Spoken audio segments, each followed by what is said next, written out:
ይህ የአማራ ድምፅ ራዲዮ ነው። የአማራ ድምፅ ራዲዮ ዘወትር ሰኞ፣ ረቡዕና ቅዳሜ በኢትዮጵያ ሰዓት አቆጣጠር ከምሽቱ 2 ሰዓት እስከ ምሽቱ 3 ሰዓት በ19 ሜትር ባንድ ወይም በ15360 ኪሎ ሄርትዝ የሚያስተላልፈውን ፕሮግራም አሁን ጀመረ።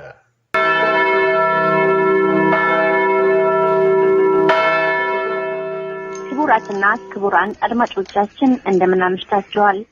የማስተናግዳችሁ እቴጌቱ ነኝ። የዛሬ የጥር 17 ቀን 2009 ዓመተ ምህረት ዝግጅታችንን ቅድመ ተከተል ላስተዋውቃችሁ። በመጀመሪያ የተለመደው ዜና ይቀርባል። ከዛም ከሞሪሽ ወገኔ የአማራ ድርጅት ካሰቡት ግብ ለመድረስ ያመኑበትን ዓላማ አንግቦ በቁርጠኝነት መንቀሳቀስ በሚል ርዕስ መግለጫ ይኖረናል። ቀጥለንም አቶ ተክሌሻው የሞሪሽ ወገኔ የአማራ ድርጅት ሊቀመንበር ባለፈው እሁድ በሲልቨር ስፕሪንግ ሜሪላንድ ተደርጎ በነበረው የአማራ ማህበረሰብ ስብሰባ ላይ ተገኝተው ያደረጉትን ንግግር ይቀርባል። ጊዜ የሚኖረን ከሆነ አንድ ግጥም እናሰማችኋለን። አሁን ለዜናው ወደ ደምስ በለጠ።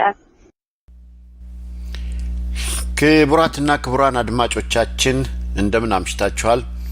ከዚህ ቀጥሎ የዕለቱን ዜናዎች አቀርባለሁ። በመጀመሪያ ግን ርዕሰ ዜናዎቹ። ጎንደር ባለፉት 2 ተከታታይ ቀናት ማታ ላይ 2 ነዋሪዎቿን በአደገኛ ሁኔታ በሞት ማጣቷ ነዋሪውን ለማሸበር የታሰበ እንደሆነ ተገምቷል። የወልቃይትን ታሪካዊና ባህላዊ ትግሬነት ለማረጋገጥ ጥናት ለሚሰሩ ተማሪዎች የተለየ በጀት መመደቡ ተሰማ። ወያኔ ከታንዛኒያ መንግስት ጋር የኤሌክትሪክ ኃይል ሽያጭ ስምምነት አደረኩ አለ። ደቡብ ሱዳን ጥቅሟን ለማስጠበቅ በመታደርገው እንቅስቃሴ ኢትዮጵያንም ሆነ ማንንም አገር አትፈራም ሲሉ የደቡብ ሱዳን የማስታወቂያ ሚኒስትር ከተናገሩ ከቀናት በኋላ በደቡብ ሱዳንና በወያኔ መካከል ያለው የዲፕሎማሲያዊ ግንኙነት መቋረጡ ታማዙዝ የተባለው የደቡብ ሱዳን ራዲዮ አስታወቀ። የሚሉት የዛሬ ዜናዎቻችን ርዕሶች ናቸው። ጎንደር ባለፉት 2 ተከታታይ ቀናት ማታ ላይ 2 ነዋሪዎቿን በአደገኛ ሁኔታ በድንገተኛ ሞት ማጣቷ ነዋሪውን ለማሸበር የታሰበ እንደሆነ ተገምቷል። በመጀመሪያ ጥር 13 2009 ማታ ላይ በጎንደር የቀበሌ 6 ነዋሪ የሆኑና በድለላ ስራ የሚተዳደሩ ግለሰብ ምክንያቱ ባልታወቀና ማንነታቸው ባልታወቀ ግለሰቦች ማጅራታቸውን ተመተው ተገድለው ተገኝተዋል። በመቀጠልም በማግስቱ ጥር 14 2009 ማታ ላይ እንዲሁ የቀበሌ 13 ነዋሪ የሆነችና ቡና በማፍላት በመሸጥ የምትተዳደር ምስኪን ሴት ልጅ በሽጉጥ ተገድላ ተገኝታለች። የሁለቱም አገዳደል ግራ ያጋባና በህዝቡ ላይ ሽብር ለመፍጠር በወያኔዎች የተቀነባበረ ለመሆኑ የጎንደር ከተማ ነዋሪዎች እንደሚጠረጥሩ እየገለጹ ናቸው ይላል የደረሰን ዜና። ጎንደርና ባህር ዳር የወያኔ ኮማንድ ፖስት ከፍተኛ ኢላማዎች ሲሆኑ የሰላማዊውን ህዝብ ደህንነት ስጋት ላይ የጣሉ ናቸው። በሐምሌ 5 የተቀሰቀሰው የአማራ ማንነት ተጋድሎ ሰልፍ የተጀመረው በጎንደር ከተማ እንደነበር የሚታወስ ነው። ወያኔዎች ከመሰረታቸው በቀልተኞች ስለሆኑም በዚህ ህዝብን የማሸበር ተግባር ህዝቡን ለማንበርከክ ያስቡ ይመስላል።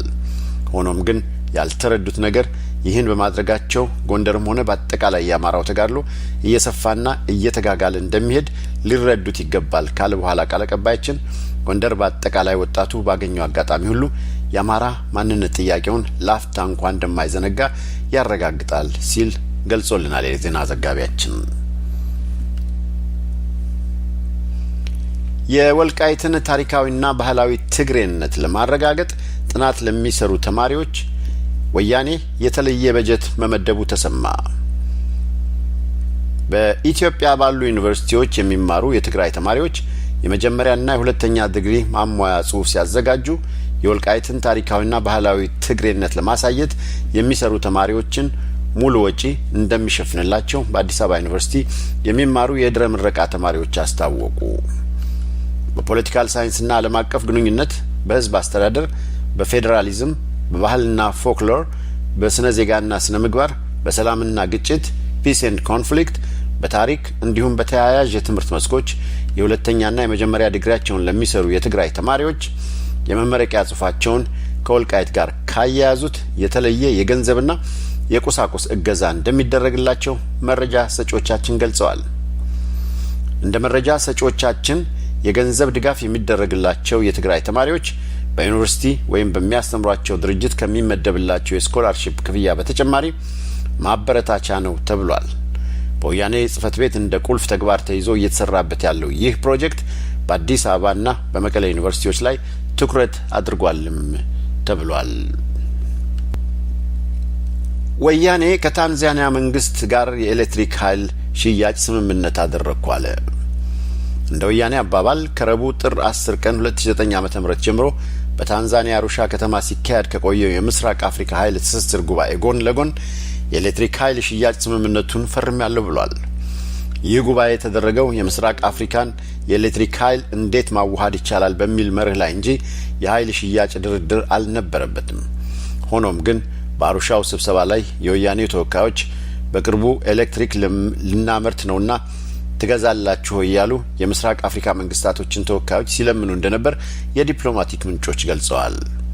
ታንዛኒያ ከሱዳን፣ ከኬንያ፣ ከጅቡቲና ከሶማሌላንድ ቀጥለው ከኢትዮጵያ የኤሌክትሪክ ኃይል ለመግዛት የተፈራረመችው አምስተኛ ሀገር ሆናለች ይላል በወያኔዎች የተሰራጨው ዜና። በመሰረቱ ይህ ዜና ፍሬቢስና ለፕሮፓጋንዳ ፍጆታ ብቻ የተቀነባበረ መሆኑ ቢታወቅም በኢትዮጵያ ሕዝብ አንጡራ ገንዘብ እየተገነባ ነው ከሚባለው ግድብ ሊገኝ የሚችለው ኤሌክትሪክ ኃይል ወያኔዎች ካሁኑ በህልማቸውም ሆነ በእውናቸው ለሽያጭ ለማቅረብ ዝግጁ መሆናቸውን ያሳየና ሰፊው የኢትዮጵያ ሕዝብ ግን ከጨለማ ኑሮ እንደማይላቀቅ ማሳያ መሆኑ የመስኩን ባለሙያዎች የገለጹ ናቸው። የወያኔዎቹ ምንጮች እንደገለጹት በ1 ኪሎዋት 11 የአሜሪካ ሳንቲም ክፍያ 400 ሜጋዋት ኤሌክትሪክ ኃይል ለማቅረብ ስምምነት ተፈርሟል ብለዋል።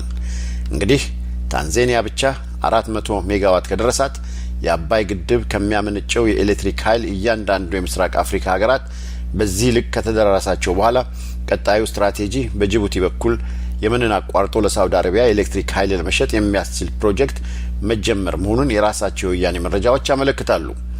በዚህ አይነት የኢትዮጵያ ሕዝብ አንጡራ ሀብት በገዛ ዳቦ የልብ ልቡን አጣሁት እንደሚባለው አሁን ያለው ኤሌክትሪክ ኃይል ትግራይን ሙሉ በሙሉ ካበራ በኋላ የተረፈው በራሱ ወንዞች የተመረተ ኤሌክትሪክ ኃይል ለወያኔ ባለስልጣናት ኪስ መሙያ ለየአረብ ሀገሩ ይርከፈከፋል ነው የሚሉን የወያኔዎቹ የዜና አውታሮች።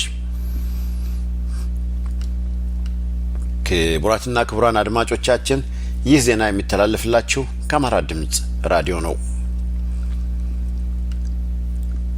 ደቡብ ሱዳን ጥቅሟን ለማስጠበቅ በምታደርገው እንቅስቃሴ ኢትዮጵያንም ሆነ ማንንም አገር አትፈራም ሲሉ የደቡብ ሱዳን የማስታወቂያ ሚኒስትር ካሉቦ ከቀናት በኋላ በደቡብ ሱዳንና በወያኔ መካከል ያለው የዲፕሎማሲያዊ ግንኙነት መቋረጡ ታማጁዝ ራዲዮ አስታወቀ። የደቡብ ሱዳን መንግስት በቅርብ ከግብጽ ጋር የደረሰውን የአባይ ወንዝ ስምምነት አስመልክቶ ኢትዮጵያ ውስጥ በስልጣን ላይ ያለው ወያኔ የሚሰጠው ማብራሪያ እንደማይኖር የሀገሪቱ የማስታወቂያ ሚኒስቴር መስሪያ ቤት ገልጾ እንደነበር ባለፈው የዜና ዝግጅታችን ላይ መዘገባችን ይታወቃል። ደቡብ ሱዳን ጥቅሟን ለማስጠበቅ በምታደርገው እንቅስቃሴ ኢትዮጵያንም ሆነ ማንንም ሀገር አትፈራም ሲሉ የደቡብ ሱዳን የማስታወቂያ ሚኒስቴር ኃላፊ ለመገናኛ ብዙሃን ተናግረውም ነበር።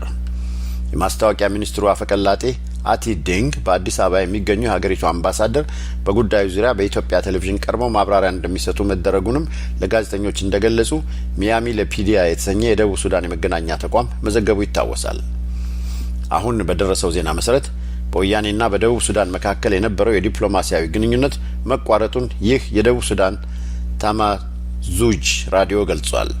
ይህ ዲፕሎማሲያዊ ግንኙነት ሊቋረጥ የቻለው በሶሻል ሚዲያ ደቡብ ሱዳን የኢትዮጵያ ተቃዋሚዎች በአገሯ በተለይም በርዕሰ ከተማይቱ በጁባ ቢሮዎቻቸውን እንዲከፍቱ ፕሬዚደንት ሳልቫኪር መፍቀዳቸው የሚገልጽ ዜና በመሰራጨቱ ነው።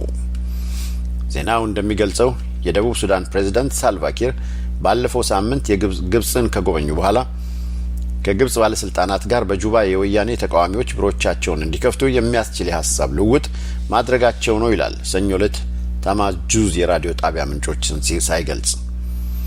እንደ ዜና ምንጩ ከሆነ የደቡብ ሱዳን ፕሬዝዳንት ሳልቫኪር የወያኔ ተቃዋሚዎችን ተቀብለው ለማስተናገድ ፈቃደኛ መሆናቸውንና ግብጽ በበኩሏ የጦር መሳሪያ እርዳታ ለማድረግ ተስማምታለች ብሏል። የደቡብ ሱዳን የዜና ምንጭ እንደገለጸው ደግሞ ይህን ያልተጨበጠ ወሬ የሚያስወራው የደቡብ ሱዳን አማጺ ቡድን መሪ ሪክ ማቻር ነው ካለ በኋላ ይህን ያልተጨበጠ ወሬ ወያኔዎች እንዲደርሳቸው አድርጓል በማለት ይከሳል። በዚህም ምክንያት ይላል የዜና ምንጩ ወያኔዎች የነበረንን ዲፕሎማሲያዊ ግንኙነት በአዲስ አበባ የነበሩንን አምባሳደር በማባበር አቋርጠዋል ብሏል። ያም ሆነ ይላሉ የደቡብ ሱዳን ዜና በወያኔዎችም በእኛ በኩል ልዩነት ቢኖርም ወያኔዎች የእኛን አምባሳደር ማባረር አይችሉም፣ ምክንያቱም አምባሳደራችን ከደቡብ ሱዳን አምባሳደርነት በተጨማሪ በአፍሪካ አንድነት የደቡብ ሱዳን ተወካይም ናቸውና ብሏል። የሚሉት የዛሬ ዜናዎቻችን ነበሩ። የተከበራችሁ አድማጮቻችን ዜናውን ከማጠቃለላችን በፊት ርዕሰ ዜናዎቹን በድጋሚ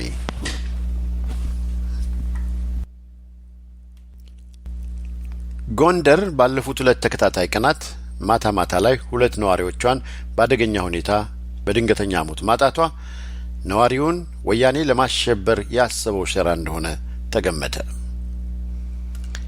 የወልቃይትን ታሪካዊና ባህላዊ ትግሬነት ለማረጋገጥ ጥናት ለሚሰሩ ተማሪዎች የተለየ በጀት ወያኔ መመደቡ ተሰማ። ወያኔ ከታንዛኒያ መንግስት ጋር የኤሌክትሪክ ኃይል ሽያጭ ስምምነት አደረኩ አለ። ደቡብ ሱዳን ጥቅሟን ለማስጠበቅ በመታደርገው እንቅስቃሴ ኢትዮጵያንም ሆነ ማንንም አገር አትፈራም ሲሉ የደቡብ ሱዳን የማስታወቂያ ሚኒስትር ከተናገሩ ከቀናት በኋላ በደቡብ ሱዳንና በወያኔ መካከል ያለው የዲፕሎማሲያዊ ግንኙነት መቋረጡ ታማጁዝ የተባለው የደቡብ ሱዳን ራዲዮ አስታወቀ። የሚሉት ነበሩ የዛሬ ዜናዎቻችን ርዕሶች። ዜናውን ያቀረብኩላችሁ ደምስ በለጠ ነኝ ከአማራ ድምጽ ራዲዮ።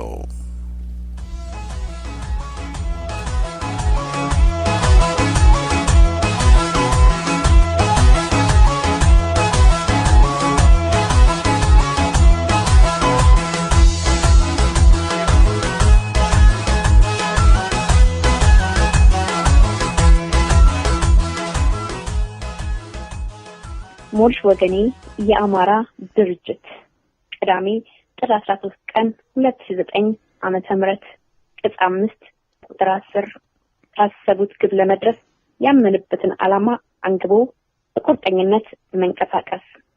የዛሬ 4 ዓመት አማራ ነኝ ብሎ ደፍሮ ለመናገር ብዙ ማሰብና መውጠንጠን ይጠይቅ ነበር። ምክንያቱም ላለፉት 50 እና 60 ዓመታት በአማራው ነገድ ላይ የተነዛው ፕሮፓጋንዳ በሁለት መሰረታዊ ምክንያቶች አማራ ነኝ እንዳይሉ ገደብ የጣሉ ነበሩ።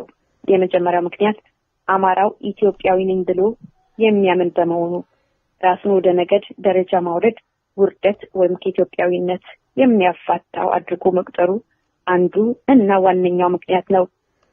ሁለተኛው በኢትዮጵያ ታሪክ የሩቅና የቅርብ የውጭና የውስጥ ጠላቶች የተራገበ ኢትዮጵያን የማጥፋት የተቀነባበረ ዘመቻ ዋነኛው ኢላማ አማራው በመሆኑ የአማራውን ማንነት ጥላሸት የቀባ መልካም ስሙንና ዝናውን ያጎደፈ በጡት ቆራጭነት፣ በወራሪነት፣ በገዢ መደብነት፣ በጨቋኝ ብሔርተኝነት፣ በነፍጠኝነትና በኢትዮጵያ ውስጥ ተፈጠሩ ለተባሉ ችግሮች ሁሉ ፈጣሪ ተደርጎ በመወንጀሉ ምክንያት የአማራው ልጆች ራሳቸውን አማራ ነኝ እንዳይሉ አሉታዊ ተጽዕኖ ያሳደረ መሆኑ ነው። በእነዚህና በሌሎች ተዛማች ምክንያቶች የአማራውን ልጆች በመሰል የሌሎች ነገድ ልጆች ተክደውና ተደግፈው በነገዱ ላይ በተለያዩ ፖለቲካዎችና ቡድኖች ስብሰባዎች አማካኝነት ከስም ማጥፋት እስከ ዘር ማጥፋትና ዘር ማጽዳት ወንጀል ሲፈጸምበት ለምን እንዴት ያሉ እንብዛም እንደነበሩ በነገዱ ላይ የደረሰው እልቂትና የእልቂት አለማቋረጥ ጉልህ ማሳያ ነው። ይህን የአማራው ነገድ ልጆች በኢትዮጵያዊነት ራሱን ደብቆ የወገን እልቂት እያየ እንዳላየ እየሰማ እንዳልሰማ የሆነውን ወደ ራሱ ህሊና ተመልሶ ዘሩን ከፈጽሞ ጥፋት ለመታደግ እንዲችል አማራው በማንነቱ ዙሪያ ተደራጅቶ ማንነቱን አስጠብቆ የኢትዮጵያን አንድነት እንዲያስጠብቅ ጥሪ ያቀረቡት ክቡር ፕሮፌሰር አስራት ወልደየስ እንደነበሩ እናስታውሳለን። ሆኖም አማራው ለቀረበው ህልውናውን ማስጠበቅ ጥሪ የሰጠው ምላሽ ከተደገሰለት ጥፋት ጋር የተመጣጠነ ባለመሆኑ ፕሮፌሰር አስራት በዘረኛው ወያኔ አገዛዝ ታስረው እንዲገደሉ መደረጉን የምናስታውሰው በቁጭት ከፕሮፌሰር አስራት መገደል በተወሰነ ደረጃ ተነሳስቶ የነበረው የአማራዊነት ማንነት እንቅስቃሴ ከመዳከም አልፎ እንዲከስም አደረገ። ይህም አማራን ለማጥፋት የዘመናት ዝግጅት ያደረገው ወያኔ የአማራውን ልጆች ያለ ይሉኝታ በተገኘበት እንደ ክፉ አውሬ እያደኑ ጨረሱት። አማራውን በግፍ እያደኑ ሲጨርሱት ከአማራው ወገን ኧረ ለምን የሚል ድምጽ ባለመሰማቱ ወያኔ በመሃል በምስራቅ በደቡብ ምዕራብ ለዘመናት የኖረውን አማራ ሀገር አይደለም ሀገር ለቀው ውጣ በማለት ሀብት ንብረቱን ዘርፈው አባረሩት። አማራው በአያትና በአባቶቹ ህይወት አጥንት ደም ተጠብቃ የኖረችውን አገር የመኖር መብቱን ተነጠቀ። ይህ በዛ ያሉ ወገኖች ከተሸፈኑበት ኢትዮጵያዊ ካባ ራሳቸውን ገልጠው ለወገናቸው ድምጽ መሆን መረጡ። እነዚህ ለወገናቸው ለራሳቸው ቤዛ ለማድረግ የቆረጡ ወገኖች አማራውን ከፈጽመው ጥፋት እንታደግ በሚል መፈክር ጥፋት ለታወጀበት የአማራ ነገድ ድምጽ ለመሆንና አማራውን ራሱን አደራጅቶ ህልውናውን እንዲያስጠብቅ ሲንቀሳቀሱ ከማህበረሰቡ የተገኘው መልስ ቀና አልነበረም። በማንነት ዙሪያ መደራጀት ወያኔ መሆን ነው፣ ወያኔ በቀደደው ቦይ ገብቶ መፍሰስ ነው፣ ኢትዮጵያዊነት ማፍረስ ነው ከማለት አልፎ አማራ የሚባል ነገር የለም፣ አማራ ማን ነው የሚሉ ጭፍን ሐሳቦች በመጠት ሞሪሽ ወገኔ የአማራ ድርጅት ለአማራው ድምጽ የመሆን እንቅስቃሴውን በለጋው ለመቅጨት ከፍተኛ ጥረት ተደርጓል። ይሁን እንጂ ካሰቡት ግብ ለመድረስ ያመኑበትን ዓላማ አንግበው በቁርጠኝነት መንቀሳቀስ ለድል እንደሚያቀርብ ከልብ የሚያምኑበት በቁጥር እጅግ ትንሽ በዓላማ እጅግ ግዙፍ የሆኑት የሞሪሽ ወገኔ የአማራ ድርጅት መስራች አባሎች ሳይሰለቹና ሳይታክቱ ባደረጉት የአማራውን ነገድ የማሳወቅ የማንቃት የማደራጀት እና የመረጃዎችን ማሰራጨት ትግል ይኸውና ዛሬ እንደ ተርብ የሚናደፉ አላፍ የአማራ ልጆች ዝምታቸውን ሰብረው በማንነታቸው ኮርተው ወገናቸውን ተፈጽሞ ጥፋት ለመታደግና የኢትዮጵያን አንድነት ዳግም ትንሣኤ እውን ለማድረግ ሌት ቀን በሳይበር እስከ አካላዊ ጦርነት ገጥሞ ወያኔንና አጋሮቹን የተፉትን ምራቅ እንዲልሱ እያስገደዱት ይገኛሉ። ይህ የጽናትና የቁርጠኝነት ውጤት ነው። ያለ ቁርጠኝነት ድል ለመብቃት አይቻልምና ሞሪሽ ወገኔ ባለፉት 4 ዓመታት በቁርጠኝነት ያካሄደው አማራውን ማንቃትና ማደራጀት ትግሉን ወደ ትጥቅ ትግል እያሸጋገረው ስለሆነ ይህም በድል አድራጊነት ለመወጣት ቁርጠኝነቱን በጥፍ ድርብ ማሳደግ ይጠበቃል። ስለሆነም የአማራው ልጆች የተፋፋመው የአማራው መደራጀትና ማንነት ማስከበር ትግል ለድል እንዲበቃ ሁሉም የአማራ ልጅ በሐሳብ በቁሳቁስ በገንዘብ በምክር በሰው ኃይል ወዘተ ሊተባበር ይገባል። ድር ቢያብር አንበሳ ያስር ነውና ቢሂሉ ያጠፉን የዘመተውን አጥፊ ቡድን ጨርሶ ሳያጠፉን አጥፊውን ለማጥፋት ድጋፋችሁን ከምን ጊዜውም በላይ በለጠ ዛሬ እንሻለን። ብረትን መቀጥቀጥና ተፈላጊውን ቅርጽ ማስያዝ የሚቻለው ሲግል ሲቀጠቅጥ ነውና ወያኔ የሚወድቀው ራሱ በፈጠረው ሁለንተናዊ ችግር ተማሮ በአደባባይ የወጣውን የህዝብ ቁጣ ሳይበርድ ቁጣውን ማጋጋል ለነገ የሚባል ተግባር ሳይሆን አሁኑኑ ልንያያዘው የሚገባ ነው። በመሆኑም በውስጥና በውጭ ለሚደረገው ትግል ገንዘብ ወሳኝ ድርሻ ያለው ስለሆነ ጀግኖቻችን ከኛ ድል ማነስ ከኛ ድጋፍ ማለት የተነሳ ትግላቸው እንዳይጓተት የምንችለውን ሁሉ እናድርግ።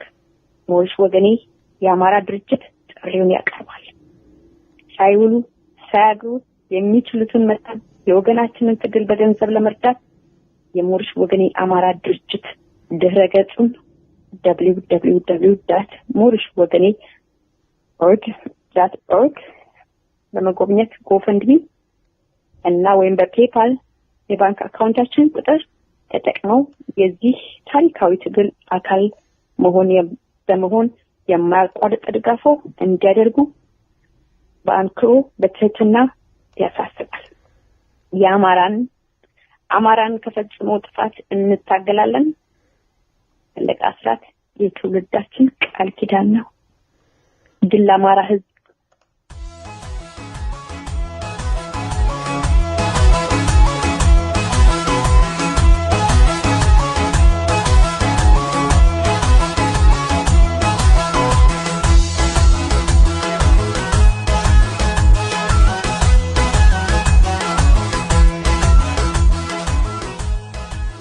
ይህ የአማራ ድምጽ ራዲዮ ነው።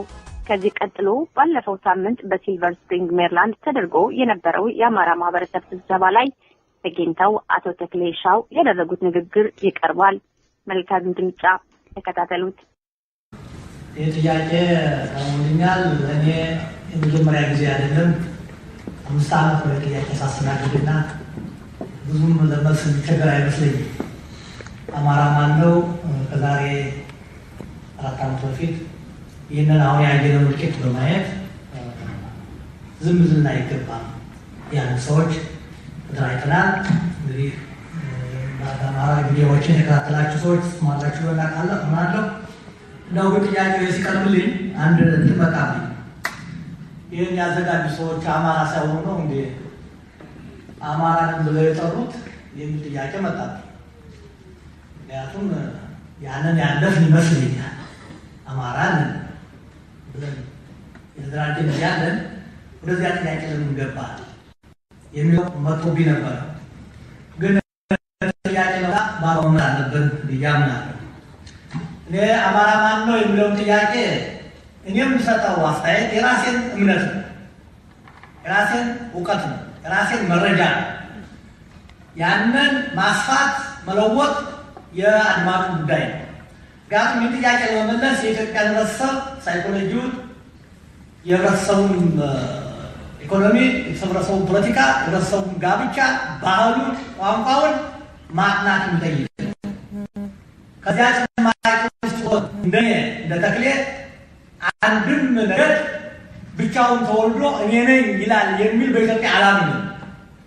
ዘመን መጥቶብን በቋንቋ ተለያይተን እኔ አንተ ያን ልባባል እንጂ አባቶቻችን ያወረሱን ኢትዮጵያዊነት ማንነትን በኢትዮጵያ ውስጥ የሚኖሩ ነገድና ጎሳዎች በሀገራችን ረጅም ታሪክ ሂደት ውስጥ የምስራቁ ከምዕራብ የሰሜኑ ከደቡብ በጦርነት በፍልሰት በጋብቻ በንግድ በሳልና ገፊ ኃይሎች አማካይነት አንድ ከአንዱ ተቀላቅለው ተዋልደዋል እና እኔ ነጻሁ አማራ ነኝ፣ እኔ ነጻሁ ኦሮሞ ነኝ፣ እኔ ነጻሁ ትግሬ ነኝ ለሚል ሰው እንግዲህ የተለየ ክስሬ ማድረግ አለብኝ ብዬ አምናለሁ።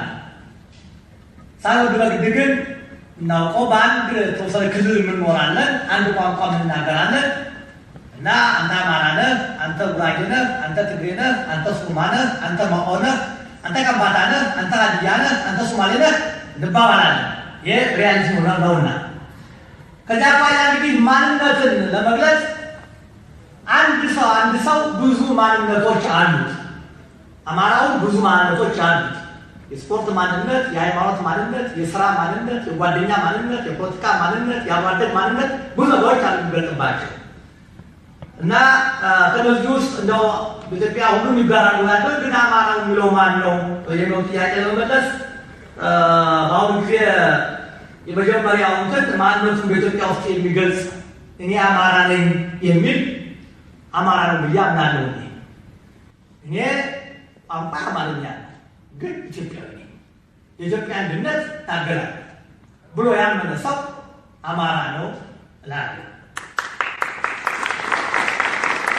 ሌላው ከአንድ ቋንቋ ማንኛችንም በተለያየ ቋንቋ ተናጋሪ ወልደናል አለን። ቅድም ተንታቋል። አሁን ወልቃይት ጠገዴ ውስጥ ትግርኛ ይናገራሉ፣ አማርኛ ይናገራሉ፣ አረብኛ ይናገራሉ፣ ሌላ ቋንቋ ይናገራሉ። ግን ውስጣችን እምነታችን አማራ ነን እና ተጋም እንደሚነገረው ሰዎች አማራ የለም ብለዋል። ግን የቆምኩ እኔ ራሴ የላሰው አይደለሁም፣ ግን እኔ አማራ ነኝ ብያምናለሁ። ስለዚህ አይደለም ሊለኝ አይችልም። እና ከአማርኛ ቋንቋ ከሚናገሩ ሰዎች የተወለደ እሱ አማራ ነው እንላለን። አብዛኛው ነገር ባባል በአንድ ሀይቅ ይጠቀሳል። ለምሳሌ እኔ እናንተ እስላምና አማራ ነን ይላል። ቀደም ሲል ክርስትና እንደምታውቁ በ330 ዓመተ ምህረት ከጃንደረባው ጀምሮ ኢትዮጵያ ክርስትና ተቀብላለች። በኢዛና ዘመን በአባ ሰላማ አማካይነት የኢትዮጵያ ኦርቶዶክስ ተዋሕዶ ሃይማኖት የአገሪቱ የመንግስትና የህዝብ እምነቱ ነው። ክርስትና የተሳሰው አማራ ነው ይባል ነበረ። ስለዚህ አብዛኛው ይህንን ሃይማኖት የሚከተል አብዛኛው እንዳታረጉኝ አማራ ነን ይላል። ለተስፋዎችና ለቀኝ ገዢዎች ያልተንበረከከ ነፃነት ወዳድ ህዝብ አማራ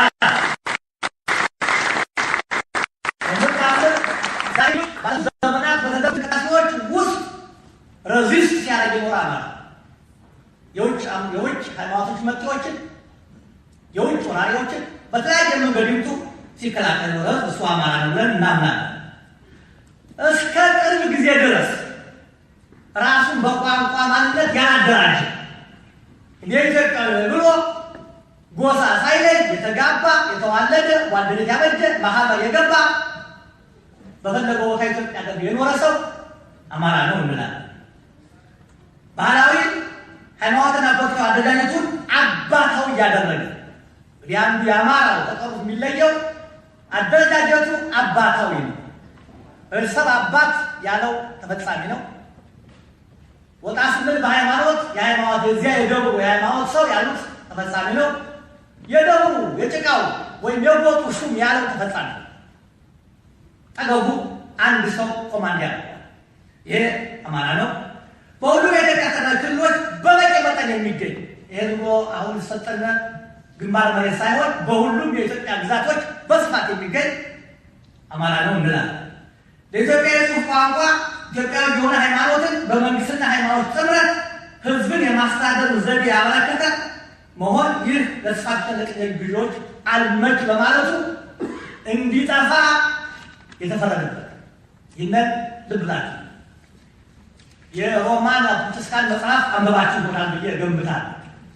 መጥፋት ካለበት ነገር አማራውን ከኢትዮጵያ ውስጥ ብናነሳው ኢትዮጵያ አትኖርም፣ ኢትዮጵያ የምትባል ሀገር የለችም ብሎ ነው በ1935 የጻፈው። ያን ተከትለው ነው ዛሬ አማራው የሚያውቁ። ስለዚህ አማራውን እንዲጠፋ የተፈለገው አማራ በመሆኑ ብቻ ሳይሆን አማርኛ ቋንቋ በመናገር ብቻ ሳይሆን ኢትዮጵያዊ ነኝ ብሎ ስለሚያምን ብቻ ልባ አማራነትን ከኢትዮጵያ ይነሳል። ለዚህም ነው እሱ ካልጠፋ ኢትዮጵያ እንደፈለግና እናረጋት ብሎ የሚያምኑት። በምዕራባውያን ኃይሎች ላይ ያሳደረው ተጽዕኖ የአድዋን ታስታውሳላችሁ። የጉራን፣ የጉንደትን፣ የሳረዋን፣ የእንጭጮን፣ የድሆኖን ምን ቤት ቆጥራችሁ በእነዚያ ጦርነቶች ከፍተኛውን መስዋዕትነት የከፈሉ ጀግኖች አባቶቻችን ናቸው። ለዚያ እንደ ምክንያት የተቆጠረው የአንድነት ምልክት የስልጣን ምንጭ የሆነ ዘውዳዊ ስርዓት ራሱን በቋንቋ ያላደራጀ በጦርነት ጊዜ ራሱን ጦርነትን ባህሉ ያደረገ ህዝብ መኖርና የስልጣን ምንጩ የአንድነት ምልክቱ የሆነው አስተዳደር የርዕዮተ ዓለም ክንድ የሆነ ኦርቶዶክስ ቤተክርስቲያን መኖር እነዚህን ካላፈረስ በአፍሪካ ውስጥ ሊኖር የሚችለው ተጽዕኖ እንቅፋት ይገጥመዋል ብሎ ያሰቡ ሰዎች እንዲጠፋ ያዘዙበት እሱ ኢትዮጵያ ነው ብለን አማራ ነው ብለን እናምናለን። ዘመቻዎች በድል ለመወጣትና ሀገር በቀል የሆኑ ገተቶችን በማደራጀት በማስታጠቅና በመምራት ዛሬ ቅድም ያየነው በእኛ ጥናት አንድ ስንከታተል የኖርነው በእኛ ጥናት ከ5 ሚሊዮን በላይ አማራ ጠፍተዋል። ከዚያ ውስጥ 2.5ቱን እነሱ አምነውልናል። ቅድም ሰምታችኋል። ልባ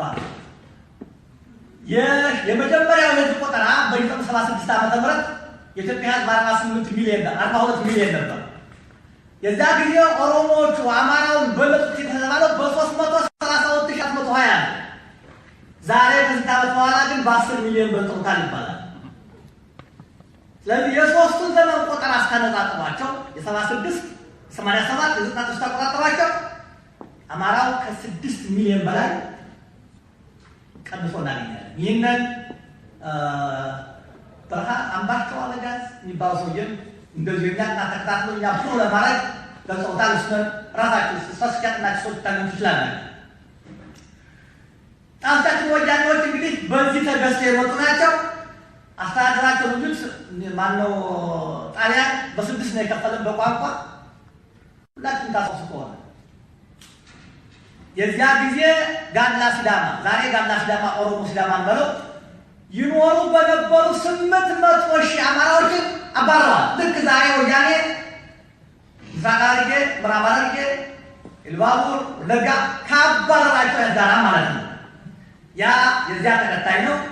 እሱም ባለው ማየት ነው። ስለዚህ አማራው ቀናቶቹ በስም ጠቅሰው ለማጥፋት ብዙ ስራ የሰሩበት መሆኑን አንዱ ማን ነው የሚለው ራሳቸው ይመሰክሩናል።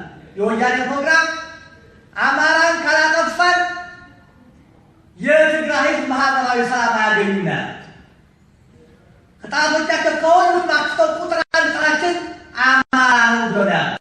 ሰዎችን ይነደባ ተነጋገር ሳባ ምን እንዳለ አባይ ፀሐይ ምን እንዳለ መለስ ምን እንዳለ ስማት ነጋ ምን እንዳለ አማራና ክርስትና ተካሪም ሰብረን ጥለነው ገለነው አጥፍተነው ነው። ስለዚህ አማራ ነው ማለት ነው። ዛሬ ለዚህ የቀረበ ጥያቄ አማራ ሆናችሁ ሳለ ለአማራታችሁ እርግጠኛ ስላልሆናችሁ ጥያቄ ያቀረባችሁ ወይስ የተለየ መልስ ፈልጎ የሚለውን ጥያቄ ማለት ነው። ለዚህ በአግባቡ አሁን ካልኳቸው ከኔ ከመነሳ ድምዳሜ ከመነሳት በግልጽ እንድንረዳ የኢትዮጵያዊ ሴቶች ምንድን ናቸው? ኢትዮጵያዊ ነን፣ አማራው ኢትዮጵያዊ ነው ብያምናል። እሱም ያምናል። እናንተ ምታምኑ ይመስለኛል። የእምነት ከሌለን ያስቸግረናል። አማራና ኢትዮጵያዊነትን መለያየት በፍጹም አይቻልም ብለን እናምናለን። በምንም አንታምነ ልጃቸው አማራው ከኢትዮጵያዊነት ከወጣ ኢትዮጵያ የለችም ብለን እናምናለን። የመጣው መጣል ለዚህም የሀገራችን ስሞችን ጥያቸው ወለጋ እኮ ትናንት ነው ከግራኝ ወራ በኋላ የመጣ ስም ነው። ቢዛምን ምን ማለት ነው? ናያ ተባል ኤባው ሀረር ፈጠጋ አርሲ ዶዋ ግራሪያ ሰባን ሰላሊያ ግራሪያ ወሎ ላቆመዛን ራያ አንጎት ዛሬ እነዚህ ወረባቦ ወሬኖ ምናቸው እኮ ቤተ አማራ ቤተ ጊዮርጊስ የሚባሉ ናቸው። ለዚህ እነዚያ ቦታዎች የማንም አልነበሩ። በኢትዮጵያ ውስጥ የሚኖሩ ነገር ጎሳዎች አብረው አንዱ አማራ ወርባል የነበሩባቸው ናቸው። ለዚህ ኢትዮጵያዊነት ሴቶችን ካወቅን ከተረዳ አማራው እነዚያን ይጋራልና እነዚያን የሚጋራ ደግሞ ኢትዮጵያዊ ነው ብሎ ካመነ እንደኛበት አማራው ባህልን፣ ሃይማኖትን፣ ቋንቋን፣ ጀግንነትን ከቀሩት ወርሷል፣ እርሱም አውርሷል። ስለዚህ ኢትዮጵያዊ ማለት ተፈጥሯል ብለን ነው የምናምነው። ኢትዮጵያዊ የሆነ ሰልቦና ኢትዮጵያዊ የሆነ ያገራኝነት ተፈጥሯል ብለን እናምናለን። ያ ከሆነ ኢትዮጵያዊ ሴቶች ምንድን ናቸው? ባለመታደል የስርዓተ ትምህርቶቻችን የኢትዮጵያን ፖለቲካል ታሪክና ኢትዮጵያውያን ሊጋሯቸው የሚችሉ ነገሮችን እነዚህ ናቸው፣ እነዚህን ጠብቋቸው ብለን የተማርነ ስንቶቻን ይገኙ አላውቅም። እኔ ግን እድል አልገጠመኝ። ኢትዮጵያውያን የሚያሰኙን እነዚህ ናቸው አልተባልንም። ባለመባላችን አላዳበርናቸው። በዚህ የመጀመሪያ ኢትዮጵያዊነት ስንል የወገን ቅጽል ነው። የአንድ ሀገር ዜግነትን የሚያመለክት ነው። እሴት የአንድ ህዝብ የሚጋራቸው የእኔ የሚላቸው እኩል እኛ ነገር ቢነጠቅ ቢከለከል ሁሉም እንደ አንድ ሰው ልንጮህላቸው የሚገባ ዋጋዎች ናቸው ብዬ አምናለሁ። ከዚህ ነሳ ከቃቱ ከሆነ እሴትን የጋራችን ኢትዮጵያ ሰዎች የምንላቸውን ምታዳቧቸው ይገባቸዋል። በተከታታይ የጋራ ሰዎቻችን ምንድን ናቸው? በጋራ መጠበቅ ያለብን ምንድን ናቸው? እነሱ ጋር አሁንም የምታዳብሯቸው ናቸው። እነዚህ እሴቶቻችን የበለጠ የምታገኟቸው የአፄ ምኒልክ አድዋ አዋጅ፣ የአፄ ዮሐንስን የጉራና የጉንደትን አዋጅ እና የመተማን አዋጅ የቀዳማዊ ሥላሴ የማይጨው ዘመቻ አዋጅ ታነቧቸው ኢትዮጵያዊ መስቶች ጎልተው ታደርጓቸዋላችሁ። ነፃነት ግን የሚገፍ የሚያሳጣ ሃይማኖት ግን የሚያስለውጥ ርስትን የሚወስድ እና ሚስትን የሚደፍር የሚሉ ሁሉም ተጠቅሞባቸው እንግዲህ እሴት የምንለው አንድ ልጅ ተነኩብኝ ተነጠቁብኝ ብሎ ሁሉንም የሚያስነሳ ቀፈው እንደተነካልን የሚያስነሱ ናቸው ብለን ነው ምናምን። ከዚያ አንጻር የኢትዮጵያን ሴቶች የሚከተሉት ናቸው። በእኔ የመጀመሪያው ሃይማኖት ነው። ሃይማኖት ስንል ኋላ እንዳልጠየቅ ነው ክርስትና ብቻ ነው። እስልምና ሃይማኖት ዓለማዊን ማለት እንድታው እምነት ብሎ ያዘው ሰው ሃይማኖቱ ነው። ለእምነቱ ሁሉም ይሞታል። ለዚህም አፄ ምኒልክ ስልጣን እንደያዙ ሁሉም የአባትህን እምነት ተከተል ያሉት የኔን እምነት ተከተል። ቀዳማዊ ሥላሴ ያልተከተለው ሃይማኖት የግል ነው አገር ይባላል ብለዋል። ያ የሃይማኖትን ዋጋ ያሳያል። እያንዳንዱ ሰው የማመን መብቱን ይሰጣል። ለሚያምንበት ይነሳል ማለት ነው። ለዚህ ሃይማኖት አንዱ ነው። በኢትዮጵያ ታሪክ ውስጥ ክርስትና አለ፣ እስልምና አለ፣ ይሁዳ አለ፣ ባህላዊ እምነቶች አሉ። እነዚህ እንዲከበሩለት ይፈልጋሉ።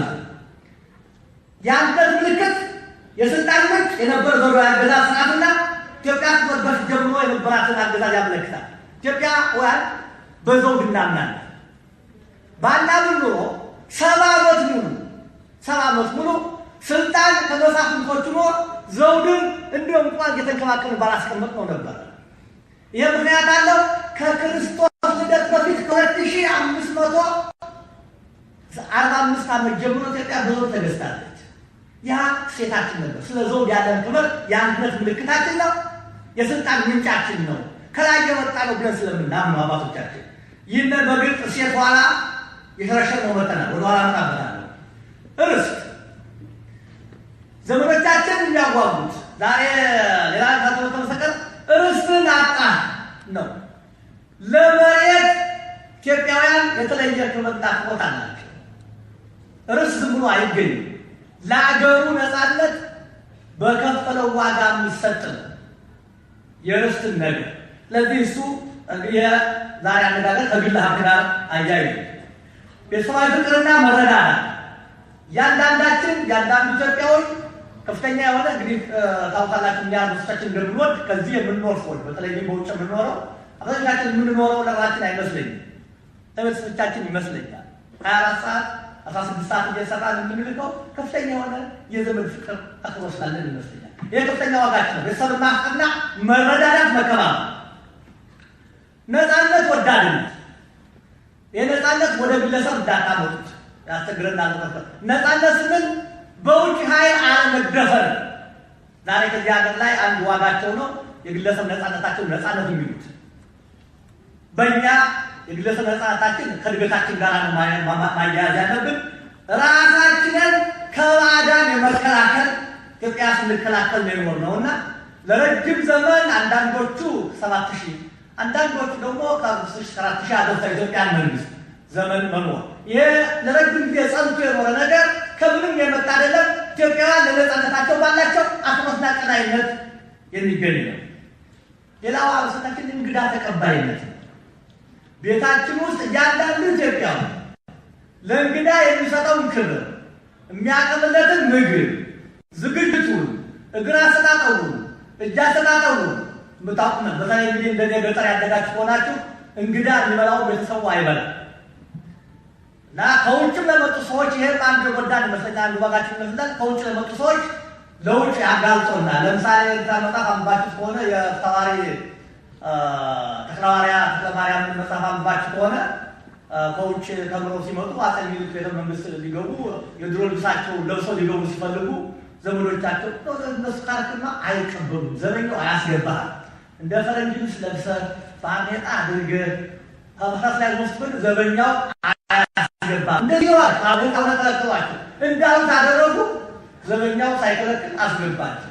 ማነሳይ ይሄ ጎዳን እንግዳ ማክበር የኛ የማረግ ነገር አንድ ጎዳን ይመስለኛል። ታላቆችን ማክበር ታላላቅ በሁለት መንገድ ማየት መቻል። ታላቅ በእድሜ ታላቅ በኃላፊነት። ለዚህ ለታላላቆቻችን እንግዲህ የተለየ አማርኛው ተናጋሪ ነው እንዳትሉኝ ሁሉም ላይጋራው ይችላል። ግን በአማርኛ እንግዲህ ስለ አማራ ነው የምናወራውና አንዱ ሴቱ ታላቅ ወንድሙ ጋሼ አይወይ ያየ መከታዬ ያያ ነው የሚለው ታላቁን ታለም ትሸት እንጎቻዬ እያለ ነው የሚጠራ። ያምን ያመለክታል በእድሜ ታላቅነትን እና አክብሮትን ያሳያል። የቀሳውስቶቹ ራሳቸው ክብር አላቸው፣ የመንግስቶቹ ላይ ክብር አላቸው። ይሄ ራሳቸው ታላቆችን በሁለት መንገድ ያከብራል። ይሄ አንዱ ሴታችን ዛሬ ያገኘው ለቅኔ ይመስለኛል። አንተ ነው የሚለው ሰው ጠርተ ማናውቀው ሰው አንተ አባቶቻችን ሞቱ ሰው አያቶቻችን ሞቱ ሰዎች አንተ ለስንጠራ ከማንነታችን እየሸሸ መጣቱን ያመለክታል። ልጆቻቸውን በስማቸው ጠሩ አባቶች የሚያሳፍር ነው።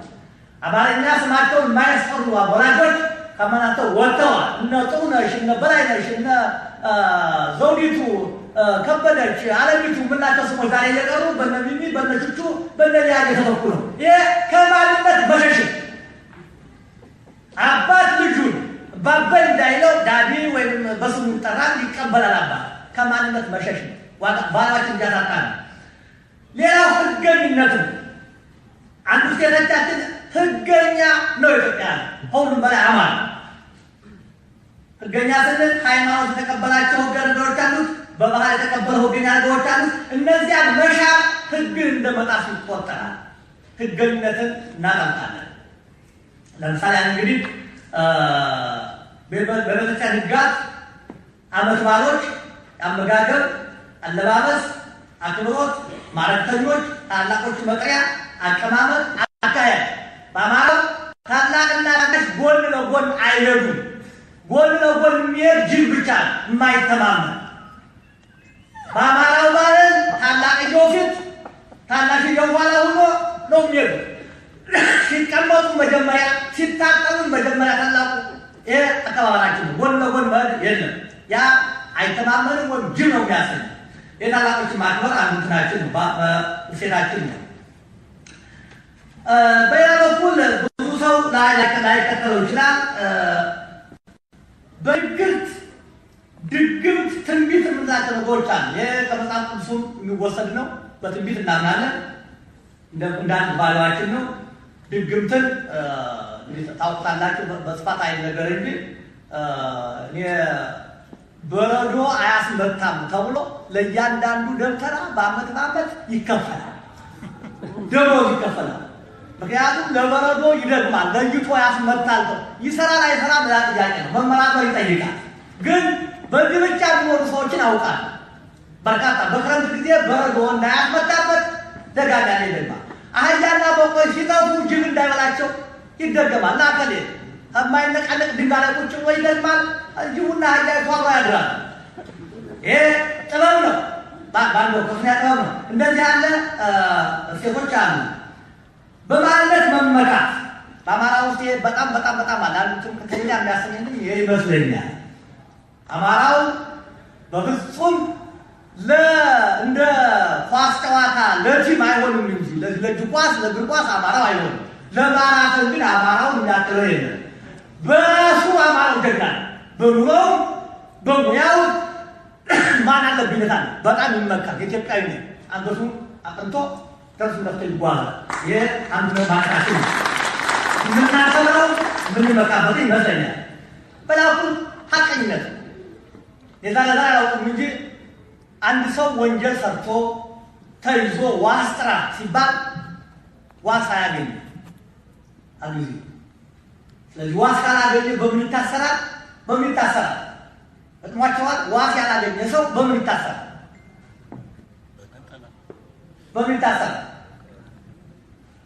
አያችሁ፣ ምንጊዜም የኛ ሰው ካፖርት የሚልበስምን ነጠላ ወይ ኩታ ይለብሳል። በዚህ በኩል ያለች ጫፏ ተይዛ ትቋጠራለች። ተቋጥሮ እንደዚህ ትንጠለጠላለች፣ ትታያለች። ከዚህ ላይ ያችን አይፈታት።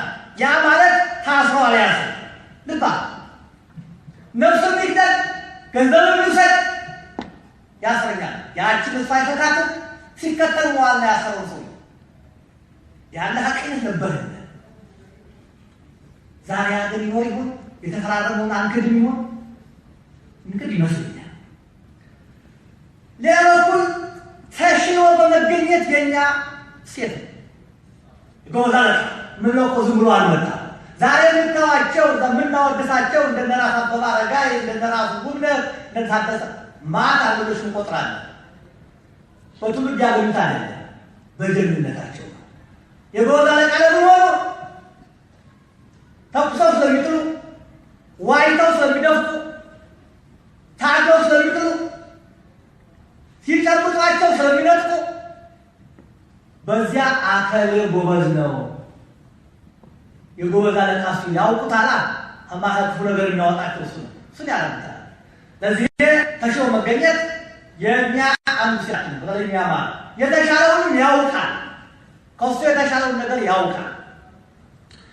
እንግዲህ ዋና ምናቸው ደግሞ የኢትዮጵያ ሰንደቅ ዓላማ ታያቸዋላችሁ። አረንጓዴ፣ ቢጫ፣ ቀይ ናቸው። የእነዚህ ትርጉማቸው ምንድን ነው? ትርጉማቸው እናውቀዋለን። እንግዲህ ካላወቅን እነሱን ካወቅን ትልቁ የኢትዮጵያ የእሴቶቻችን ያሉት ከእነዚህ ላይ ተስፋ፣ ጀግንነት፣ ሃይማኖት፣ መስዋዕትነትና የአገር ፍቅር እዚህ ውስጥ አለ። የኢትዮጵያ እሴቶች የምንላቸው ናቸው። እንግዲህ በአጠቃላይ በዚህ ውስጥ አይተን የእሴቶቻችንን ዳባሪነት አጠፋናቸው ወይ አዳበርናቸው ወይ ዛሬ አማራው እነዚያን ጠብቋል ወይ ሳለ ላለፉት 60 እና 50 ዓመታት አማራው እንዲጠቃ የተደረገው የእነዚህ እሴቶች ባለቤት በመሆኑ ተስፈኛ በመሆኑ አገሩን በመውደዱ ሐቀኛ በመሆኑ ለውጭ ተገዥና ተስፋፊዎች አመቺ ባለመሆኑ ሊያጠፉት ዘመቱ። ያንን ደግሞ እኛ ተከትለን ሳናውቅ ዛሬ እንሰማለን። ወጣቶቹ ሸምገል ያሉትን እና ያለፈባቸው አሮጌዎችን ሁሉ ካትሰማለሁ በዚህ በፌስቡክ እንደዚያ ከተጓዝነ ተሳስተናል። ኢትዮጵያ ስንሳሳት የኖርነው አባቶቻችን የነገሩን ትተን የፖለቲካ መሪዎቻችን የነገሩን ይዘን ስለምንጓዝ ብቻ ነው። ይህንን የዛሬ 9 ይመስለኛል ዶክተር ሱመሲሻንና አንድ ኤርትራዊ ዶክተር ሱመሲሻን ያን ወረቀት አቀረበ። ይዘን የነበራቸው ካስታውሳችሁ ወልደ ማርያም ለቀዳማዊ ኃይለ የጻፈውን ደብዳቤ አነበበ። በዚያ ውስጥ እንደነበረው ስርዓት ነው የጻፈው። ጫማው ወርቄ ጫማው ስማለው የባሪያዎች ናም የሚመጡ የዛ ጊዜ የነበራቸው ታውቃላችሁ። እና ያንን በመቃወም የኤርትራው ተወካይ እንዲሁ ዶክተር ሱመሲሻን ለመጎሸም ሞከረ። ዶክተር ሱመሲሻን አባቶቹ የነገሩን ይዘን ቢሆን ኑሮ ዛሬ እያደርስ ነበር። አንተ የምትነግረን ሻዕቢያ የነገረህን ነው። ይሄ ደግሞ አጥፍቶናል። አባቶቻችን ያቀበው የያዙትን ነገር መልቀቃችን ለውድቀታችን አንዱ ምክንያት እና ዛሬ የቻለን የእናንተ ያይነራል። ወጣት ነን ብላችሁ ለምታምኑ እንግዲህ ወጣት እስከሚገባ ድረስ ከ15 እስከ 30 ዓመት ያለ 30 ዓመት የተሻገራችሁ ወጣት አይደላችሁ። እንድታውቁ ወጣትን እንዳትሉ። አዎ ዩናይትድ ኔሽን የሰጠው ደፍኒሽን ብላችሁ ምታሉ ወጣት ከሆናችሁ ወጣት በዚያ ላይ ውስጥ ወጣት ከሆናችሁ ዓለም ዛሬ እናንተ ይመኛል። ከኛም የሚጠቅመውን ትወስዳላችሁ። የነገውን በሚያመቻችሁ ምልክት ታመጣል። የአባቶቻችሁን ታሪክ ታጣሙታላችሁ እንጂ አትመልሱት። በአባቶቻችን መልካም ታሪክ ላይ ተነስተን የራሳችን ታሪክ እንሰራለን። ተገቢ መንገድ ይመስለኛል። ለዚህ የኢትዮጵያ ሴቶች ኢትዮጵያን እንደ ሀገር ህልው ከሆነችበት ጊዜ ጀምሮ በተከታታይ እየዳበሩ እየተለወጡ በሂደትም እየከሰሙ በአንድ ተኩ የመጡ ናቸው። በዚህ ምክንያት ዘውድ የአንድነት ምልክት የስልጣን ምንጭ የመሆኑ ጉዳይ ርስት ለቤተሰብ ትስስር የነበራቸው ዋጋ አካባቢው ከስመዋል። ዛሬ ስለ ዘውድና አይጠብቅ ስልጣን ብናወራ የሚሰማናለን አጥተዋል። የ45 ዓመት አድርገዋል። ዳግመኛ ይመጣል አይመጣም ልጅ ሰይፉ እሳቸው ራጅ ይኖራቸዋል ይነግሩናል። በዚህ ምክንያት ዘውድ የአንድነት ምልክት ስልጣን የመሆኑ ጉዳይ ርስት ከ67 ከ25-67 ዓመተ ምህረት አዋጅ ወዲህ ርስት ዛሬ የሚባል ነገር የለም። ሀገራችን የጠፋችው ርስትን ስንነቅ ለማን ነው ይከራከራል? በአንጻሩ እኩልነት፣ ዲሞክራሲ፣ ቴክኖሎጂ፣ ሳይንስ፣ ብሔረ የሰዩ ሴቶች እያቀጠቁ መጥተዋል። አንድ ነገር እየተከተልን መጥና ማለት ነው። እኩልነት ስንል ሰው በሰውነቱ እኩል ነው። ዲሞክራሲ እንግዲህ የዲሞክራሲ ሀሳብ በጣም ረጅም ነው። ከዛ ውስጥ ብዙ አልገባም። ቴክኖሎጂ፣ ሳይንስ የምንላቸው ነገሮች እየመጡ መጥተዋል። እነሱም በአግባቡ ከኢትዮጵያዊነት ነባር እሴቶች ጋር ገዳቦ መጓዝ ከኛ የሚጠበቅ ይመስለኛል። ስለዚህ አማራ በኢትዮጵያ እሴቶች ውስጥ ይገለጣል ብዬ አምናለሁ። ኢትዮጵያውያን እሴቶች ካየናቸው አማራው በዚያ ውስጥ ይከሰታል። ዛሬ አማራ የለም የሚሉት ወገኖቻችን አንድም የአማራው ጠላቶች ናቸው፣ ሁለትም አማራው እንዲያልቅ ፍላጎት ያላቸው ናቸው፣ ሶስትም ነባራዊ ሁኔታ የሚክዱ ናቸው። ይህንን ነው መገንዘብ ያለብን። አለበለዚያ የሌለን ነገር ጥናት ሊል አይችልም። አንድ ሰው አማራ አለ። አማራው ማን ነው ስንልም መልስ የሚሰጡን ከሁለት አማርኛ ቋንቋ የአፍሪካ ቋንቋዎች ወራቸውን የተወለደ ከላይ በኢትዮጵያ ውስጥ ስቴቶች ስር የተዘዘቱን የሚጋራ ራሱ አማራ ነኝ ብሎ የሚያምን ያ አማራ ነው። አማራና ኢትዮጵያዊነትን መለያየት አይቻልም የሚባለው የአማራ ማንነት ከኢትዮጵያዊነት ጋር በጣም የተሳሰረ ስለሆነ አመሰግናለሁ።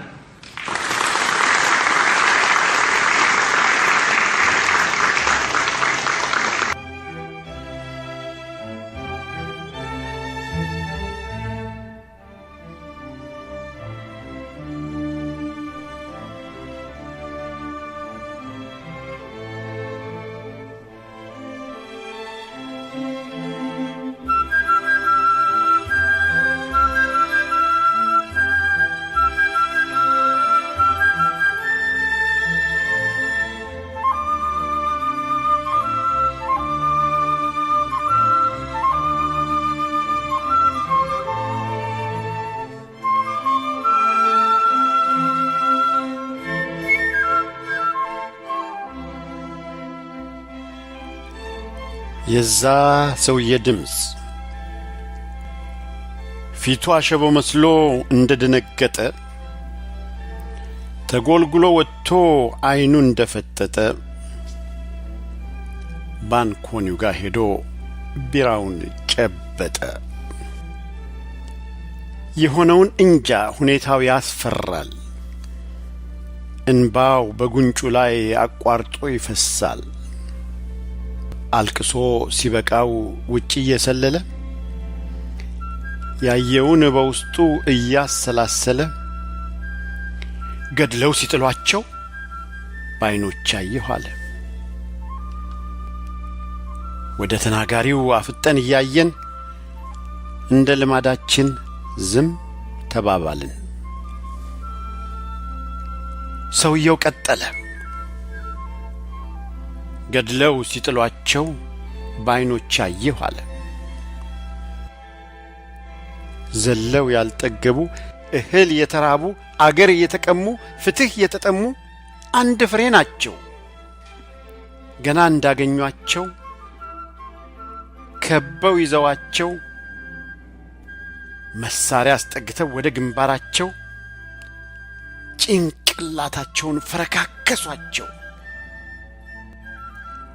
እያለ ሲናገር ሰውየው ሲቆጣ ሲያለቅስ ሲያማርር እኔም ልክ እንደሱ ባይኖቹ ገብቼ አንገቴን አቅፌ በሁለት እጆቼ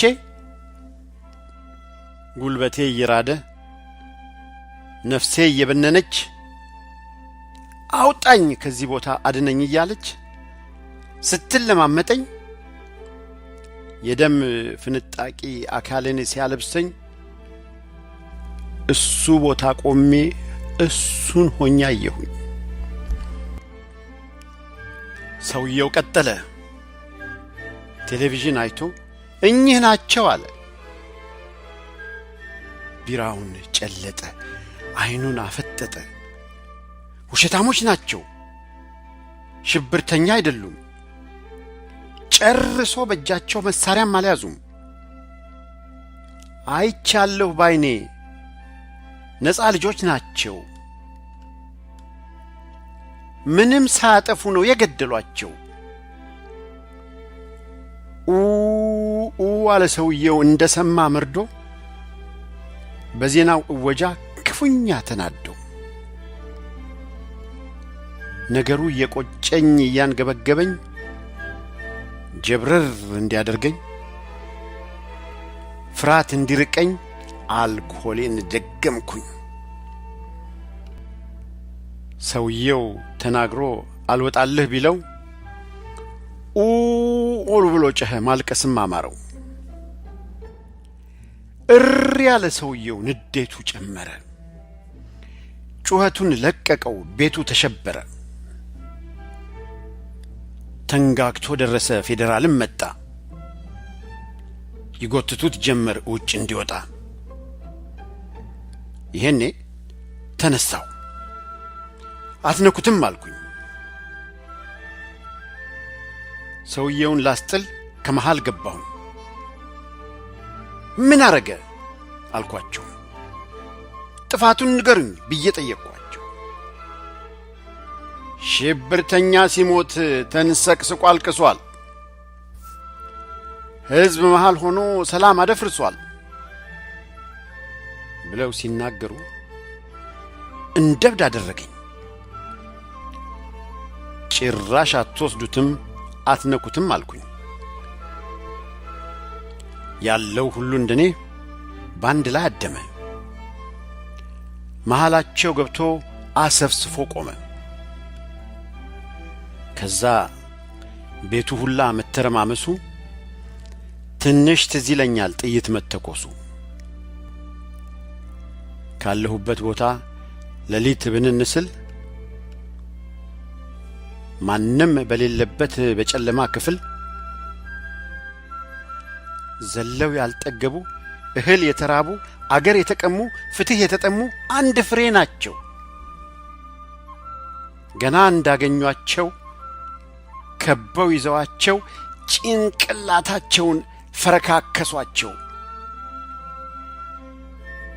እያለ ይጮሃል የዛ ሰውዬ ድምጽ አሁንም ይሰማል ወለላይ ከስዊድን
እስካሁን ያዳመጣችሁት የአማራ ድምጽ ራዲዮ ፕሮግራምን ነበር።